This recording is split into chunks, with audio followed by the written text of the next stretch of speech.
Hello, everyone. Welcome to Easter service children's message.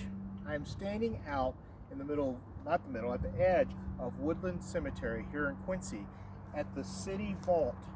And I'll be honest, I know nothing about the City Vault or what is inside of it. But fortunately, that's not what I'm here to talk about today. I'm here to talk about the greatest day that ever was. And what made the greatest day that ever was the greatest day that ever was and will be the greatest day. And that is the day that Jesus resurrected from the dead. And that's what we celebrate when we come together on Easter. So we're going to talk about that just a little bit this morning. As I talk about this, though, I need some help from all of you at home. And that help is going to be when I say Jesus, you say he is risen.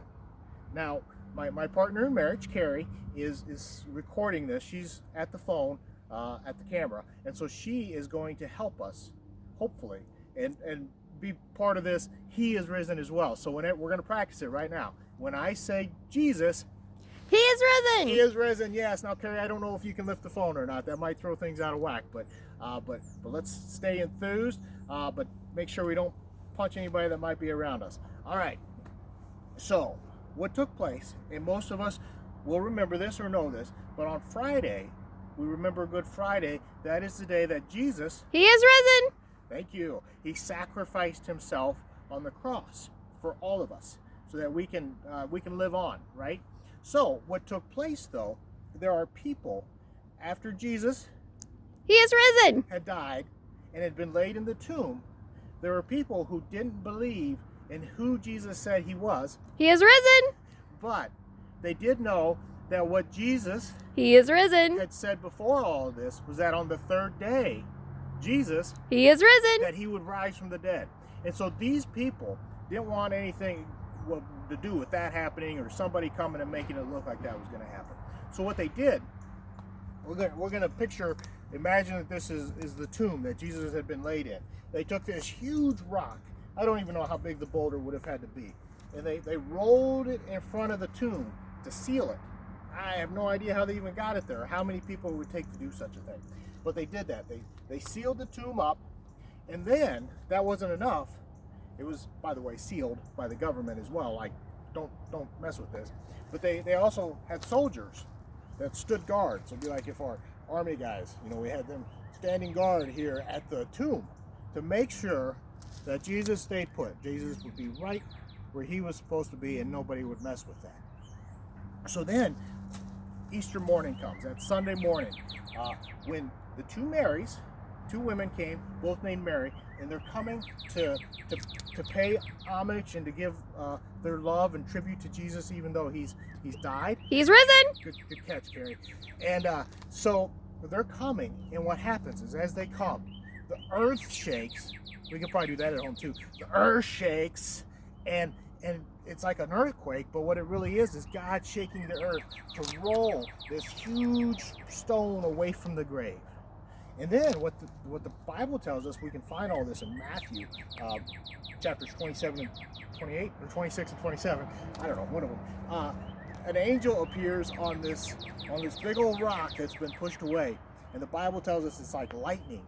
That angel is so bright and so golden and so powerful with God's Spirit that it's like lightning. And so those guards that were standing guard, they see this and they are just so afraid.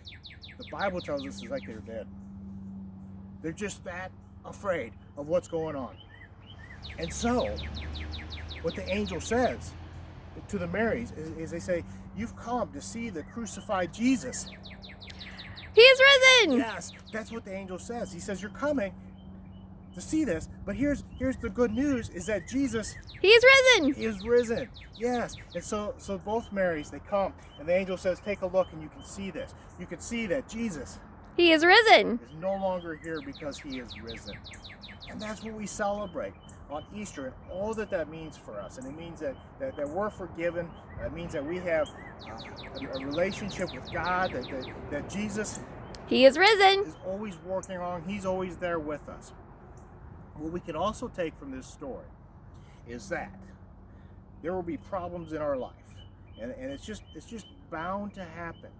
It might be Might be not having school right now. It might be some tests that are coming down the road, school tests, or maybe it's some problems with family, or maybe we go farther on down in life and maybe it's relationship issues or the loss of a loved one, or whatever it may be. There will be problems in our life, but we can move with confidence that as we go towards those problems, just as those two ladies were going to see Jesus, but there were problems in the stone, and there were problems in the guards that they wouldn't have been able to get by on their own. But God was already taking care of those problems. And so when we know that problems are coming, we need to do like those ladies, and we just need to march on doing what we know we're supposed to be doing, and doing it with the confidence that God is already there working on our problems. And as we do that, as we live life this way, we'll be able to experience that Jesus, He is risen. He is risen indeed. And with that same power that he conquered that, He'll conquer our problems. Jesus, He is risen. He is risen indeed. Jesus, He is risen. amen.